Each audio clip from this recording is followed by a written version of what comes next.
All right, we're recording.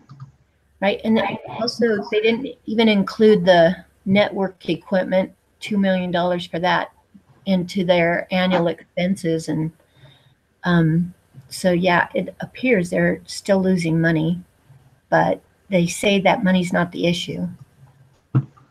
Yeah, I think the network equipment probably wasn't added in because it was mostly a one-time purchase.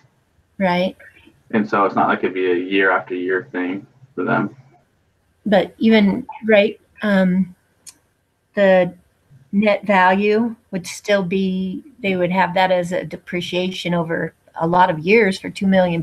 So anyways, that wasn't included. So I just left that. I mean, it's on my spreadsheet, but I didn't include that in the value. Yeah.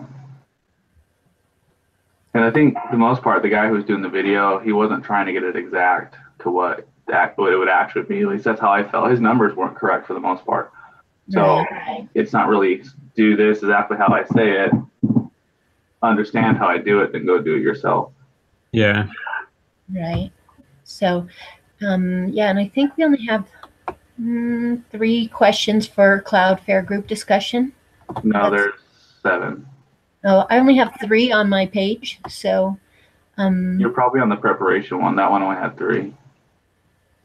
You got to go to the discussion one. No, this is instruction.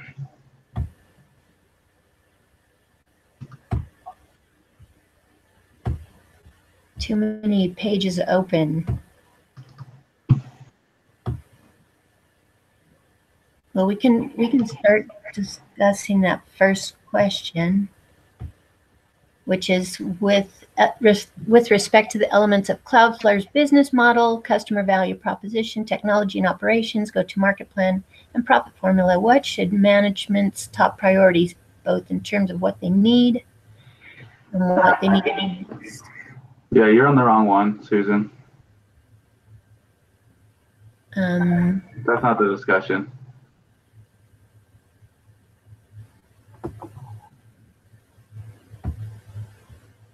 Okay.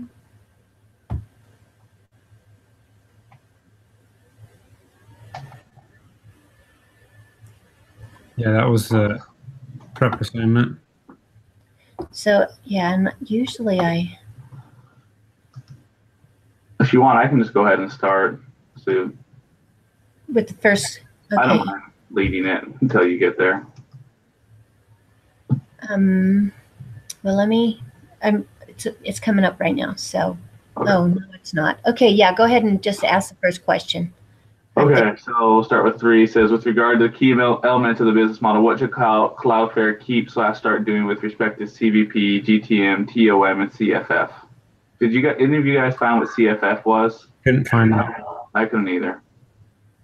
So I guess we're not going to answer that question. It's like there should be like a book in this class, and there's not. You know what I mean? Yeah.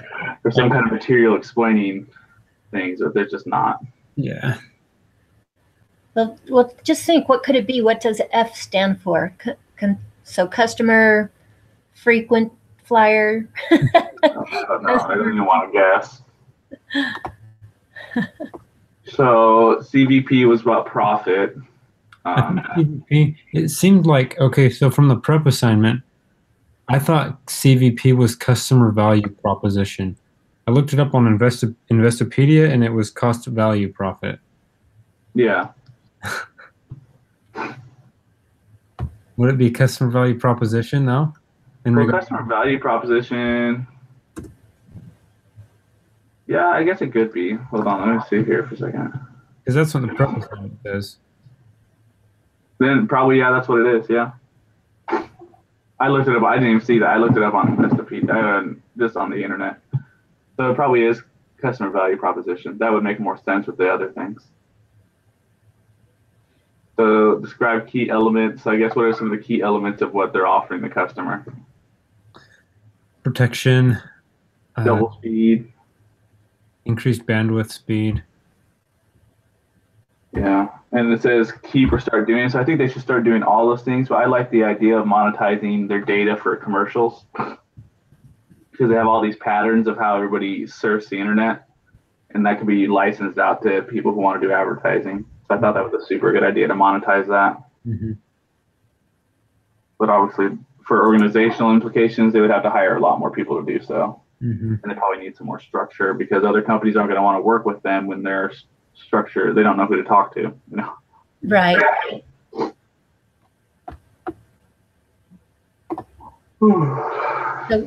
So what do you think they should keep doing that they're doing now?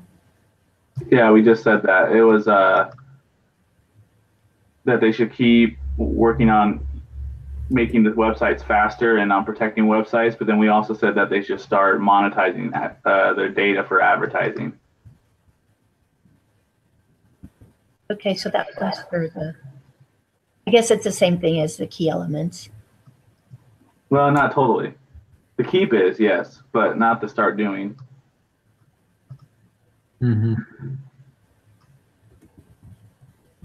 No, I agree with that. I think that they should use their knowledge and their understanding of the patterns that are used by users to help with advertising.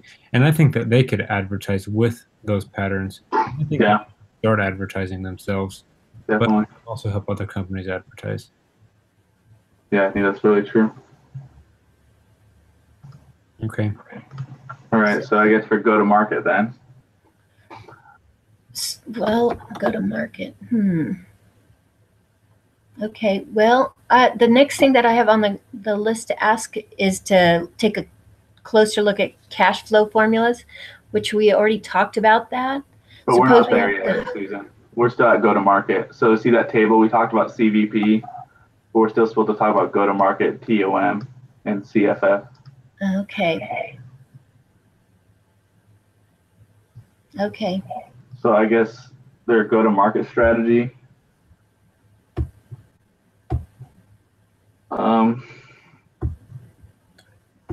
I guess I didn't really have any problems with their go to market strategy. I think they're doing fine in the world.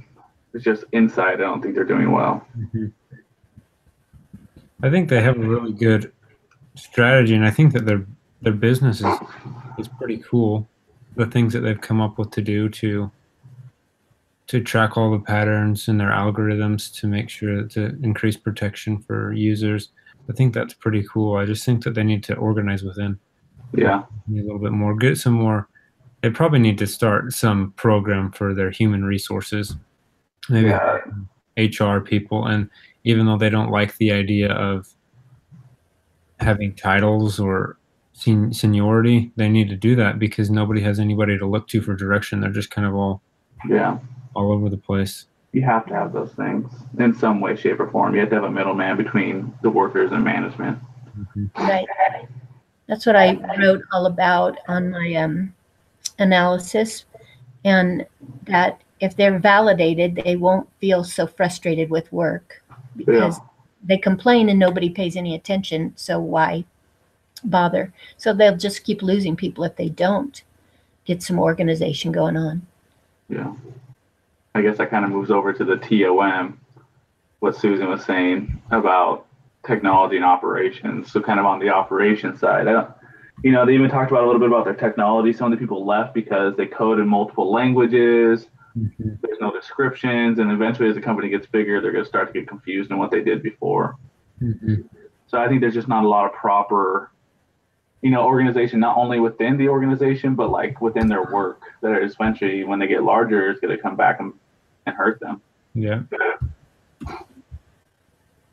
So I think they should not keep doing any of those things, and they should start organizing their work. I mean, even in business classes, we learn that you always document whatever you do on Visual Basic, and then you always try to make it organized and always make sure it's all using the same thing.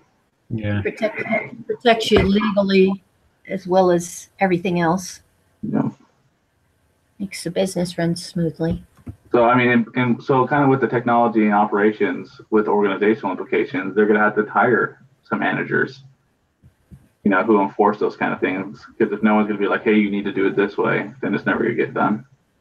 Yeah, and they're going to be growing as well, because they're going to need to hire, if they keep going at the rate that they're going to need to hire more engineers. And with more people, it's just going to get more confusing, and they're going to need somebody to organize and to somebody that they can, I guess, report to. Yeah. Their progress. Definitely. Right. And it makes really good sense for them to hire more engineers because they get the most revenue. And so I added that to my chart because what is it? They each produce for the senior analyst. Oh my goodness, where is that information? I guess I'm messed up. Never mind. Okay. I think that was for the rent juice one. Yeah, it was for the rent juice, and I was mixing them up.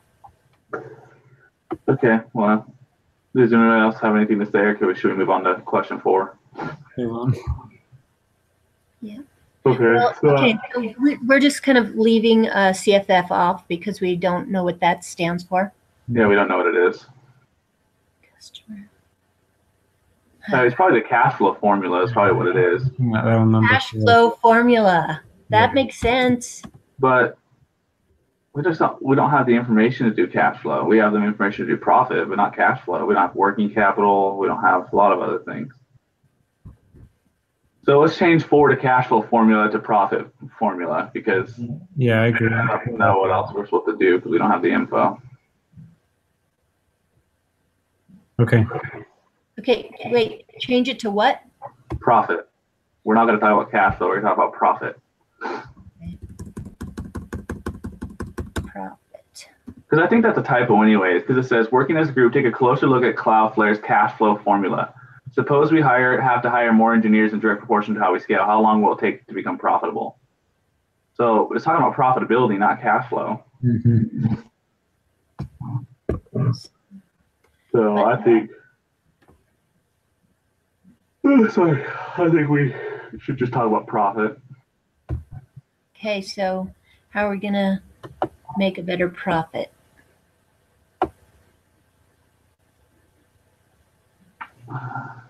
Use an actual spreadsheet and turn it in after the discussion. Okay. I wonder if we actually have to turn the spreadsheet in. So the thing that I thought would be really smart is to focus on entrepreneurial service because they charge them $3,000 a month and they only need 95 of those customers to for break even actually, but that will make them $3,385,000 if they just could get those 95 customers. Because right now they're in the I don't know if you're supposed to say in the black or in the red, but they're in the hole, $3 million. And so if they just could focus on getting some higher paying customers, because that's not too many, that's not a big goal. I mean, it's not a far reach. I'm confused, Susan, on where you got that number. So they offer the different services, the premiums. And so the professional service was, they were charging $20. $20 a month. So it's one of the, I don't know where I got it, but it's. Is that the only one that I saw was $20 a month? They have the different plans down below, I think, on the exhibits. Yeah, it's not entrepreneurial, it's the enterprise. Oh, okay. It's $3,000 per month. Exhibit 4. Yeah, I see it now. I'm looking at it. So, and I did that, the goal, I can't remember what he called it, but in that video where you did the, I don't know why I can't think clear today. I'm so sorry. But on the video where he took us through and said, okay, well, what if we made this much? How much do we need to, how many more customers do we need to break even or to make $1 million? And so that's where I did that kind of calculating and found out that it would be a pretty easy stretch to get 95. You said enterprise. Okay, I don't know why I wrote in entrepreneur service, but enterprise service is easier to write anyways. They're saying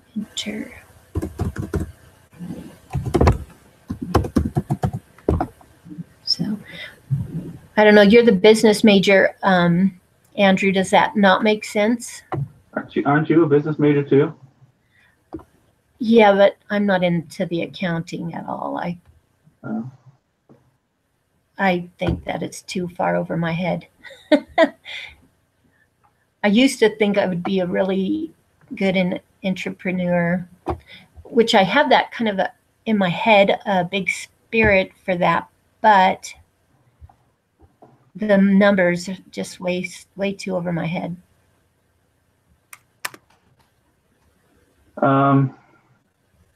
So I guess, hold on, let's answer the real question first. The question is saying, suppose we have to hire more engineers in direct proportion to how we scale, how long would it take to become profitable using an actual spreadsheet? So I guess we have to decide a growth rate, or we're never gonna be able to do the steps. I kind of just looked at the page views, I guess, and I guess I kind of said we're gonna grow by how the page views grow, because if more page views grows, then we obviously have more customers, you know? Mm-hmm. So, which was from October 14th to June 12th has grown 14%. That calculation's wrong. Hold on. So let's see. Started at about 11,000 and went to 70.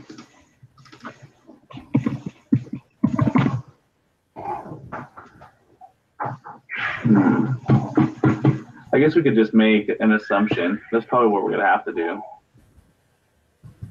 So I guess we'll just make an assumption on, let's say that the growth rate's like 10% or 20%, since they seem to be growing pretty quick. Did anybody see a growth rate anywhere within the? No, I didn't. Okay, so let's just say they seem to be growing quick. So like they went from 0 to 70,000, 70 or 700 million page views in 2 years. That's a pretty quick. 700 million? Okay, so the only thing I have is the 4% of the total market, which is 2 million. So, but they had 7 million views. Well, they had a lot more than that. They're expecting 200. They're expecting 2 billion daily views. I think we're talking about different things, Susan. Okay.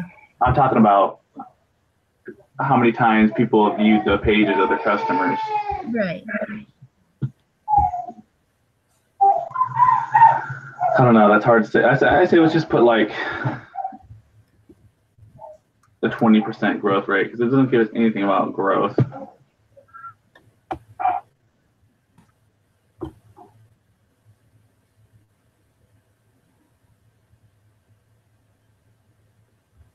I don't know. This question's annoying. Well, so we only had 4% of the 2 million in our customers of 500,000. So it seems like even if we tried to double that, it would be reasonable to say that we could get 8% of that 2 million. Right? Yeah.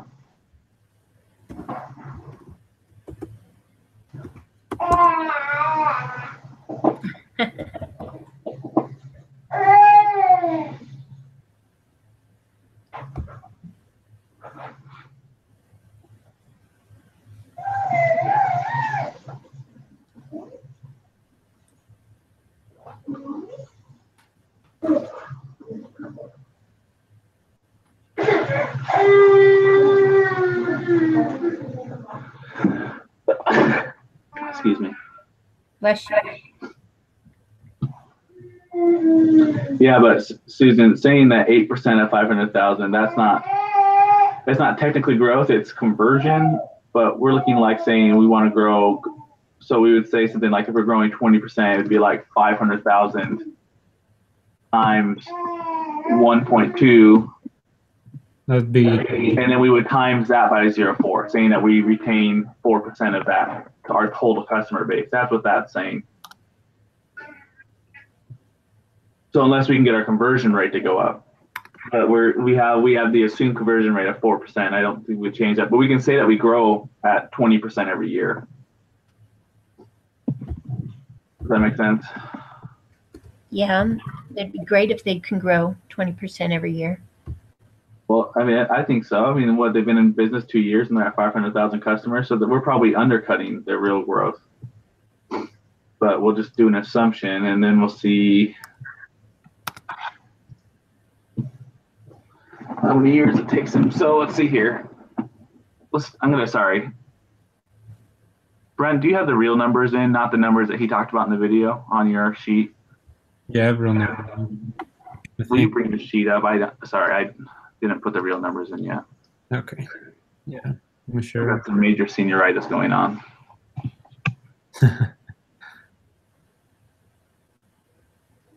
All right.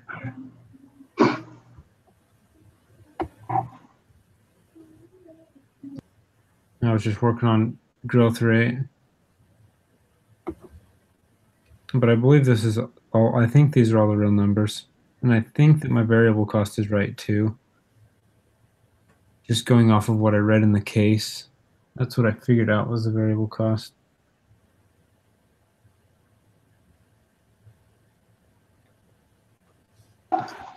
So with your growth rate, what was your plan with the growth rate? Just what we were talking about right now? Yeah, I was what you're saying. Oh, okay. And I was going to add 20%, do 20% of 500,000, and then add that to the 500,000. Why don't you will you go ahead and just do that on your sheet so we can all see it? Yeah.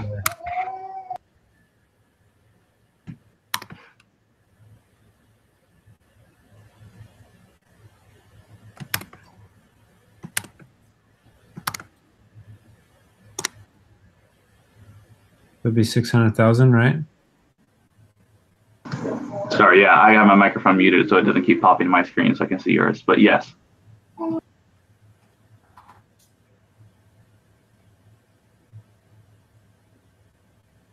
I don't know what I would name that after that, but 600,000 subscribers. I have these subscribers paying a monthly fee of $20. I don't know if that's right because I didn't see the exhibit when I was preparing this. Well, that's what we have to go on. So that's I think that's the assumption to go on. And so I would I don't know, this is what I would do. I would create exact replicas of the ones that you have already created.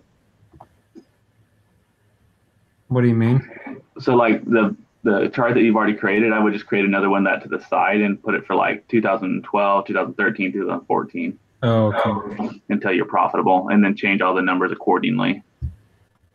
Okay. So I would make this, I put that there for the next year. Yeah. Or you know what, just to kind of cut down the length of this meeting, because I have another one coming up here in a second. Since we all kind of understand it, does anyone mind if I just throw one together and email it out to you guys? Since we have to turn one in. We have to turn one in technically. No, that's okay. I understand what we need to do too. So yeah. Because we all understand. I'm planning to turn in the one that I already made too. So. Or just turn in the one that you already have. So I guess if we all understand it, then there's not really a need to go through and do it individually. Okay. All right, let's do next question then, Susan. Yeah.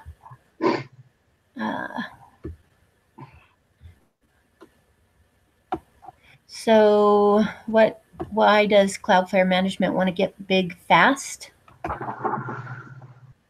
Well, I remember that they were saying in the case article that they the faster they grow, the better they can protect, because then they get the more data they have, the more patterns they can recognize within how people that are trying to hack sites, what they do, and they can actually improve their service with more traffic. They can keep ahead of the scoundrels. Yeah. And they do have economies of scales, which is the next question. Right. Their costs do go down because of bargaining agreements with their people that they host their data on. It goes down the larger amounts of data they have.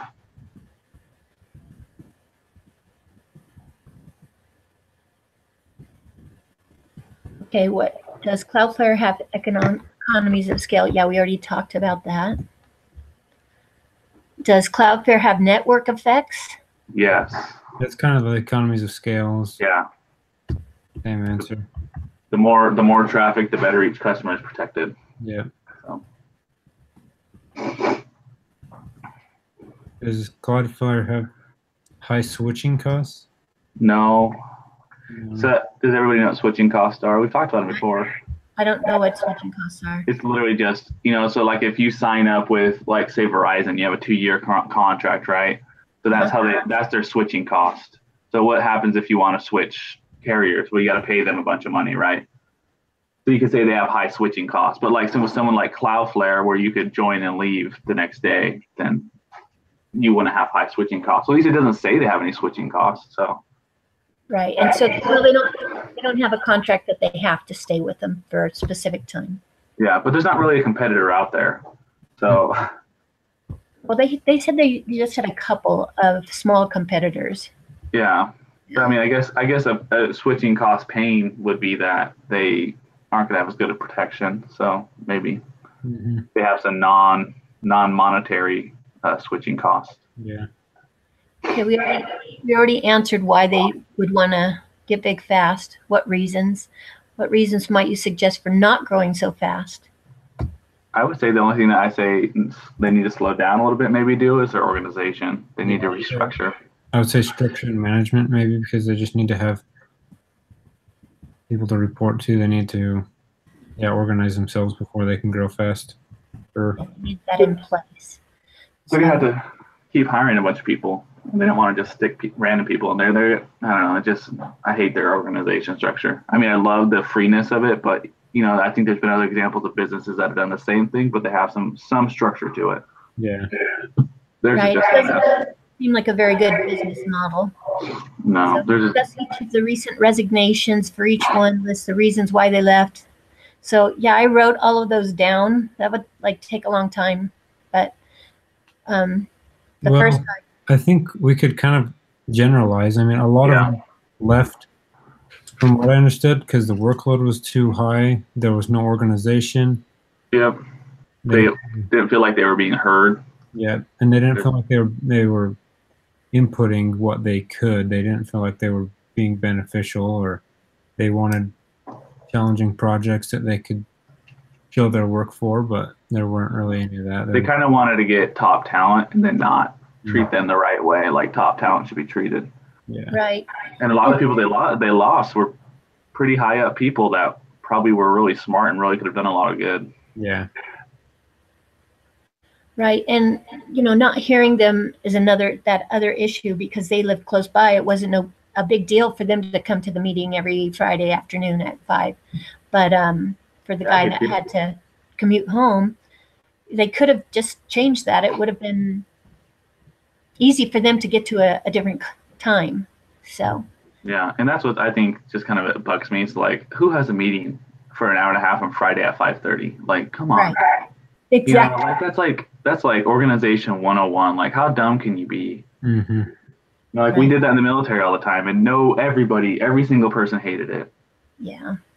It just seems dumb to me. I think there's just so many little things. They really want people to sell their souls in a way, kind of, to the company, but I don't think that's how you get the best work. Yeah. Right. People need a work-life balance, even if they don't think they do. They do. Yeah. Well, and they were trying to make them take vacation so that they could keep some. Is that the last case also? No, that's this one. Okay. So yeah, trying to make them, but he said he didn't have a life, and so his life was there, but everybody else, he needed to think about other people a little bit besides himself. Yeah, I just think though, it's like, even though these other people, maybe they don't have lives either, like they need to be forced to go because you can't just sell your soul to the business. You'll get burned out and you'll be done. It's like the people on Wall Street, they only last 4 to 5 years when they go somewhere else. Yeah. Yeah, I could see how it'd be just too intense and easily burned out. So I'm going down to 7. Okay. Group decision, implement more process and structure, hire VP. We already talked about those things. Well, I think this is going to be more of a vote. So I'm going to write it down as a vote. Oh, I didn't record. I didn't set my timer. Dang it. Okay, I'll find it out. We started at like 10:03. Okay. Right. And so do you think, okay, just a yes or no, do you think that we should hire a VP?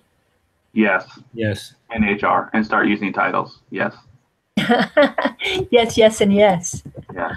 On all of them. I agree with all of those. Do you think we should slow down? No, I don't think the growth needs to slow. It just needs to have some structure to the growth. I agree. No. Yeah, I would say no. That seems counterproductive to try and slow down. Yeah, I think the only time you need to slow down is if you can't keep up with demand. So if like you're trying to sell a product and you never have the product, then you need to find a way to slow down. Mm-hmm. Right, because the whole business would crumble. Because also I think that I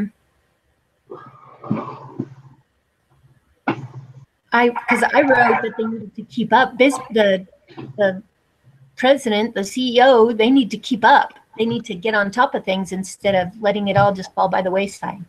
Yeah. So, discuss what will happen to the company under your recommendations. Well, we already kind of talked about that. I think there will be more structure, and I think that